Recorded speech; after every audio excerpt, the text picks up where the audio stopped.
dead. Sorry. Hey you guys, welcome back to my channel. Today I have none other than Chef Ed with us today. Hello, hello. Say hello to Chef Ed. He is going to be preparing just a little like Thanksgiving preview. I know we are all ready for Thursday. We are all ready to eat. Some things we're a little sick of, so let's see how we can switch it up a little bit this Thanksgiving. Stay tuned. We'll be talking to Chef Ed about his holiday favorites and a little bit more about him if you're in the Raleigh area, okay? Thank you.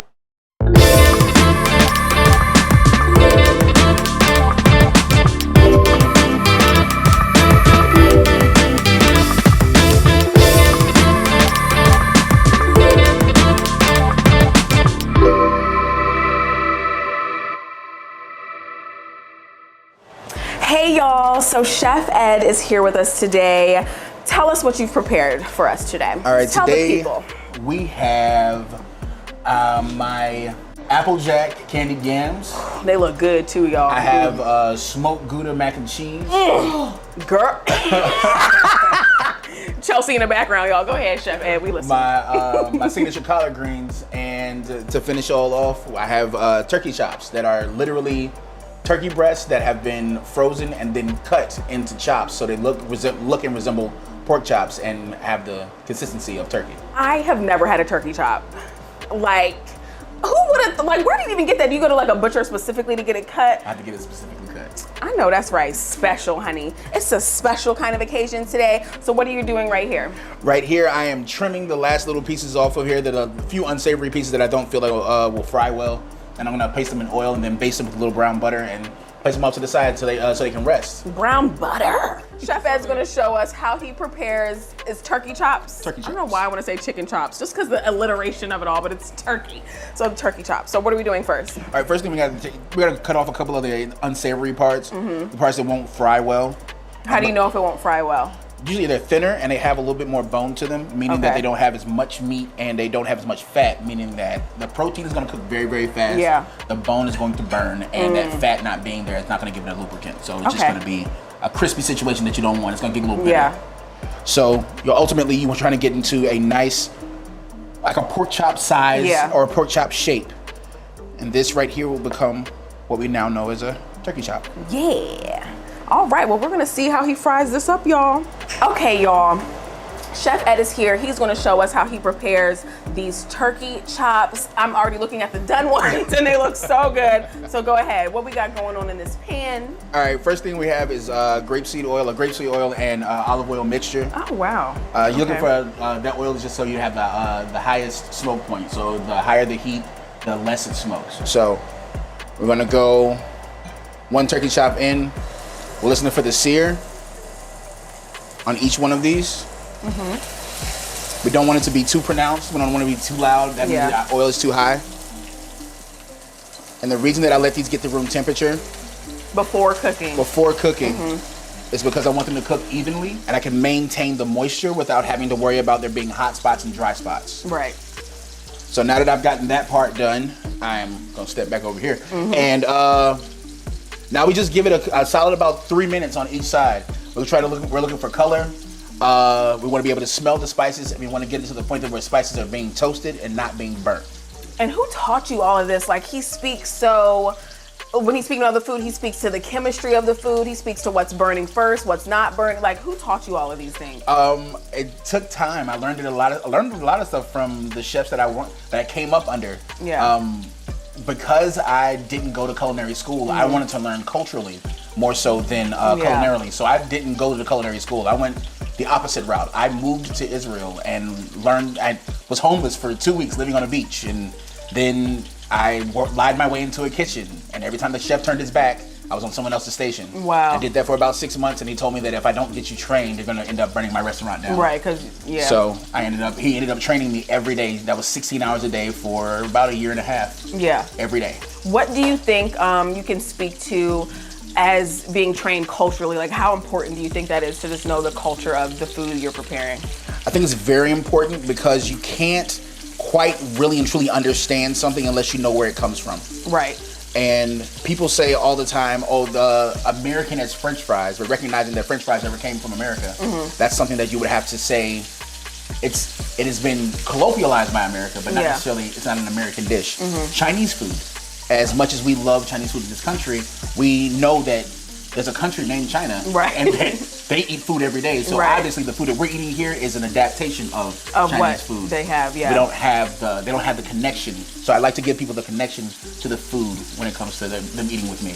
Because as soon as you said you were cooking with grapeseed oil, I immediately thought of how you said you just moved. Absolutely. To I'm sorry, where did you say you moved? I moved to Israel. Israel, yes, and they are known to cook a lot of things in different oils, such as grapeseed oil. So I just thought that was. I just pulled that from there, like that is, and these literally look like pork chops. The cooked ones, they literally look like a charred pork chop. They look so good, and I love that you mix the oils. That is so dope, y'all. Y'all missing out. It smells so good in here. Chef Ed is whipping it up. Stay tuned, you guys. So what do you think about those people who like just dump like all these seasoning on their food? Like, do you have a method when it comes to seasoning? All right, so when seasoning, I always go, the things that I feel like are gonna dissolve, I put those on first. So I want the salt and I want that to hit y'all need to take notes. So, okay, interesting. And then you add like herbs and then stuff. I add the herbs on top. Now the herbs I usually try not to add until the very end because herbs tend to burn in oil.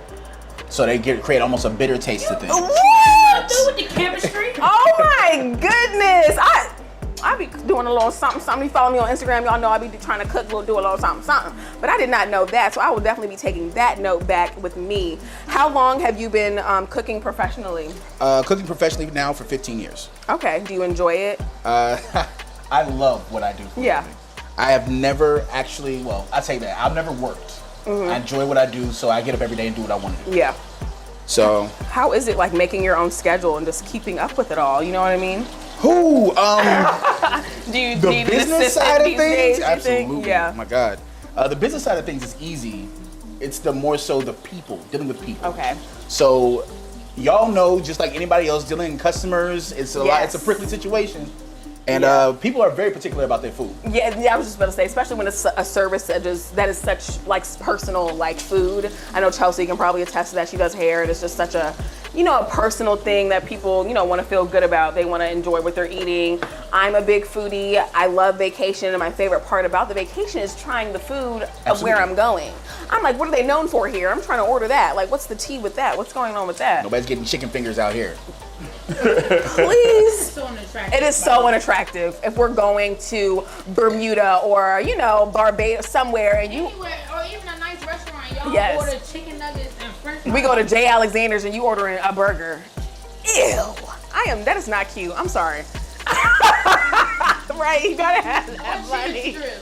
Chicken strips, right? You gotta have that money bag. You know what's another thing that's unattractive? When people put ketchup on everything. Oh my God. Or when they get their steaks well done. Oh, turn off. Somebody asked me for steak sauce. I immediately kicked them out the restaurant. Really? Yeah. Why? Mine's the same way. Yeah. Don't. Because it's supposed to be seasoned enough for you to eat Absolutely. it. Right. And I stand by my steaks. Yeah. I'm a steak chef. So I do this for a living. Interesting. I stand by this. I say this to anybody that's watching, anybody that wants to have this conversation. Yeah. I make the best steaks wherever I live. So if you ever like to challenge me on this conversation, wherever you are, come to me. My number is on the screen. Period. Bring the steak knives out. I'm here. He's here. Shoot it. Shoot it. I love steak too. I just don't eat it that much because I get the meat sweats, y'all. You know what I'm saying? Like, you eat a steak, you haven't had one in a while, you will literally get the meat sweats, just break out in a sweat. So what are your plans normally for Thanksgiving? What do you and your family like to do? Are you cooking or? Actually, my family is 800 miles away. Where? In Alabama. Oh, right. He's from Alabama, y'all, native. I forgot to tell y'all that. He's from Alabama. Absolutely. So how long have you lived here in Raleigh? 3 years. Okay. Do you like it? I'm learning to like it. Okay, same. It's growing. When I first moved here, I like it now. But when I first moved here, I was like, I don't know about this. It's growing on me though. What do you think about the food differences between like being from Alabama and here? Honestly? Yes, what do you think?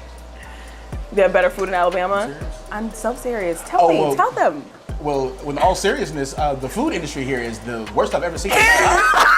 This is between the food culture, the customer service requirements, the requirements for people to be trained.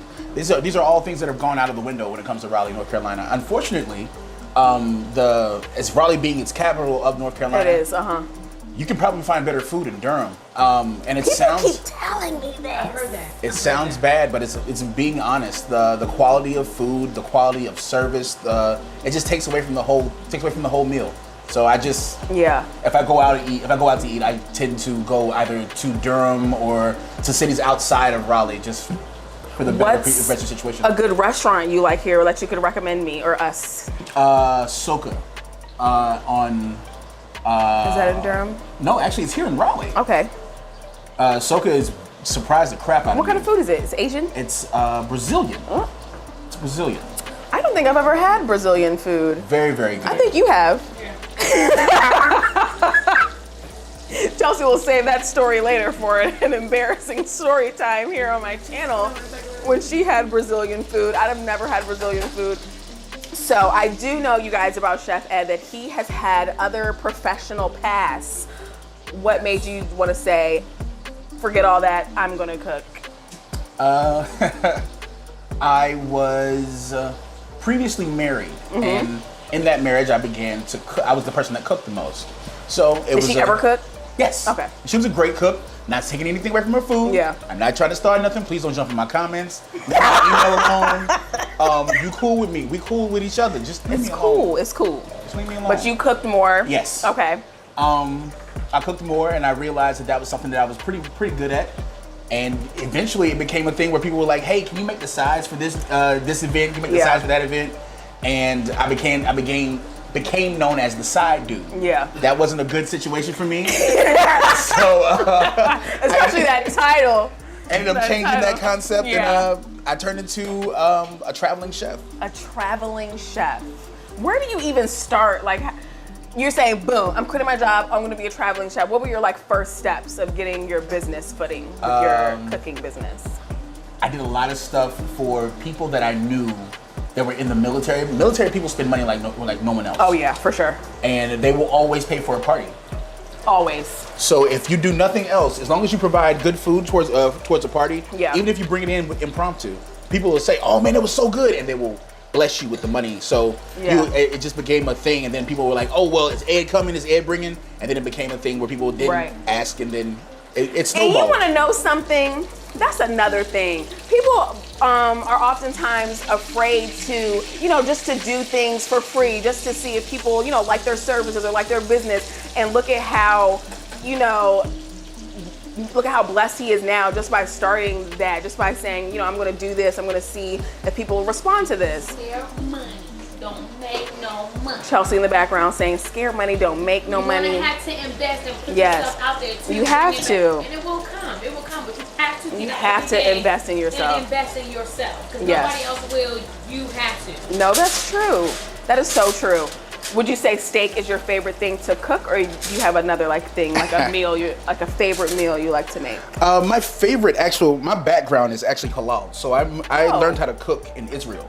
I moved to Israel for 2 years and learned how to cook. What? So my favorite thing to cook actually is lamb. Wow. And I'm sorry. Wow. I love lamb.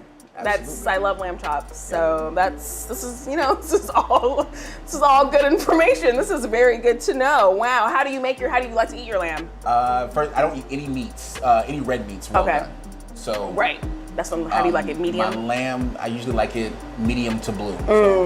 I'm gonna have to take a sip to that. That's also how I eat my lamb. And if y'all in the comments talking about you eat red meat, you eat red, save it for Dr. Phil. I am not Tabitha. I eat meat. I like a good medium steak.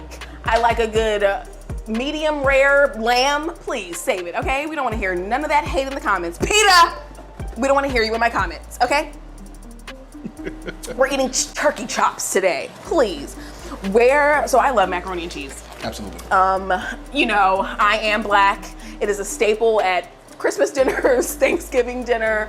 I love macaroni and cheese. Even when I was growing up, my mom would make your favorite meal for your birthday. Mine was fried chicken, macaroni and cheese, and collard greens. Yes, with the cornbread. Come on, baby, you can't forget the cornbread. You have been a neat. We having collard greens. Where's the corn? That is me. So would you say you've perfected this macaroni? Because I'm looking at it. Okay, it's right here, and it's looking good, mighty crispy on the top. Why the Gouda? That sounds like it's gonna be good. I love Gouda cheese. Smoked Gouda gives when you cook smoked Gouda, it gives almost a sweetness at the very end of the finishing note. The noodles being a wheat noodle also give a sweetness at the end, so I wanted to balance it out with the Gouda and sharp cheddar. It's a wheat noodle? Yes. Sorry, go ahead, I'm listening. I'm very excited to eat. Y'all don't understand. I'm very excited to eat. You guys don't understand. And I just always see people like, taking little different turns with their recipes. Let's talk about these yams. Yes. And you called it, Applejack. Applejack candy yams. Applejack candy yams, y'all. The yams look good. Winston, we gonna show them the yams? Because the yams is shit. Tell us about the yams and how that little Applejack flavor comes into play. The secret to my Applejack candy yams is something that I'm not gonna tell y'all, but period. Period. One of the key characteristics of my candy yams is that I use a slurry on top, which turns it into almost a creme brulee on top, gives it almost a crispness, a sugary crispness on the top, a little bit of a burnt sugar flavor that you would want from like a flan or like exactly. So I caramelize the brown sugar before I put it on top, and then I let that again crisp in the oven with the broiler. It gets all of the moisture out, brings out all of the syrup, and gives us that nice crisp on top. Yeah, I'm looking. It looks like it's gonna be crispy on top. Who in your life do you look up to that cooks? Like, who else in your family cooks? Is it just you? Actually, all right. So I learned how to cook from my mom. Was a health nut when we were kids. Okay. Absolute insane health nut. Yeah. Like we were the kids that were eating wheat germ and grape nuts. Yeah, I was that kid. Like them green shots. Yeah. Okay. Yep, Wheatgrass. All that. Yeah, that was my mom. Wow. This is before it was cool. Before it was Tabitha. Yeah. With the avocado emojis in her comments. Gotcha. Bacon, carrots, bacon. Yeah, I ate that when I was a child. What? That was terrifying. I'm sorry, I can't. It's terrifying. My mom said it's bacon. No, it's not. It's not bacon. No, it doesn't taste like bacon. It is vegetable. Let's just say it tastes like a vegetable. It tastes like a different vegetable. It's not taste like bacon. Yeah. No. What do you think about vegans that be like buffalo cauliflower? Whatever you got to tell yourself to get through it is what you got to tell yourself. But what that is cauliflower. Because they be like vegan fried chicken. That is not it. That's a mushroom.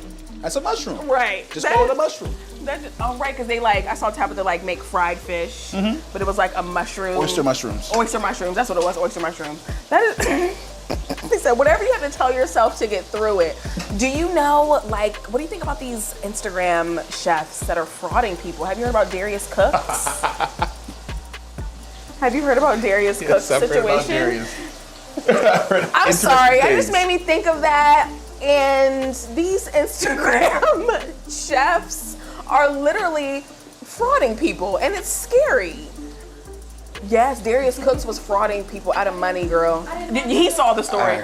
Yes. That's new. I didn't know. No, this is like a month or two old. There's multiple cases that are open, multiple suits against him in situations. Now, again, you can't falsify. I don't know if any of it's true. Yeah, we don't know. But I know that allegedly. What documentation is out there for people that have sued and are in process of suing him. For saying what? He stole their money. It could be people not getting full access to their event, or meaning that they didn't get everything they paid for, or he'll choose what he wants to do and when he wants to do it, or he'll change the parameters and not tell you, and then he'll just show up late or stuff like that. And just people were saying that they want their money back and other issues. Yeah. Now again, I don't know if any of this is true, but these are things that people are saying.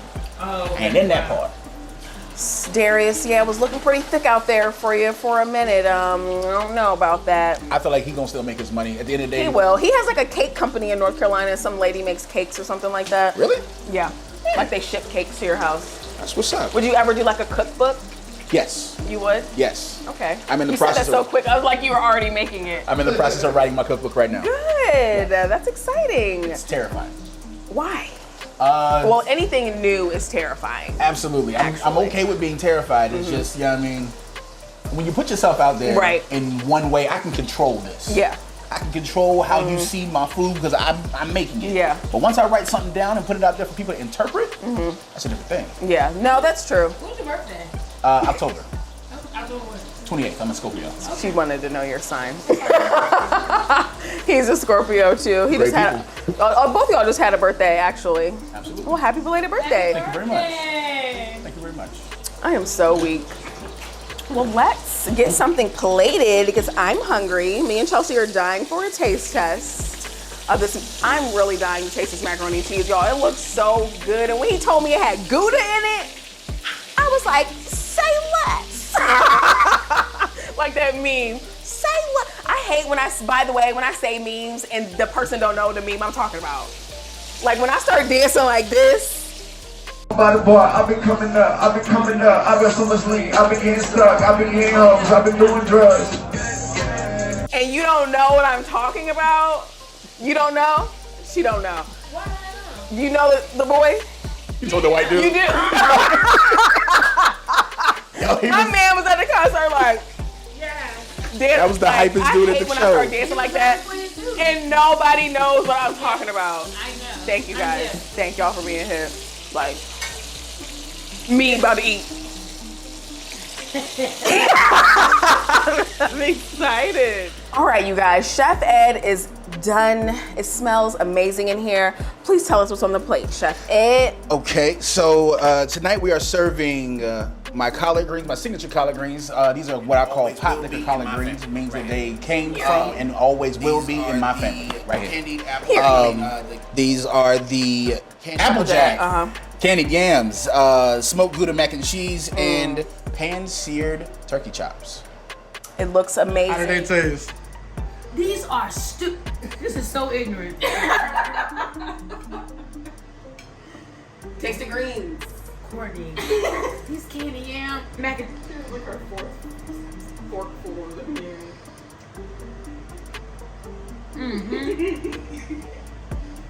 yeah.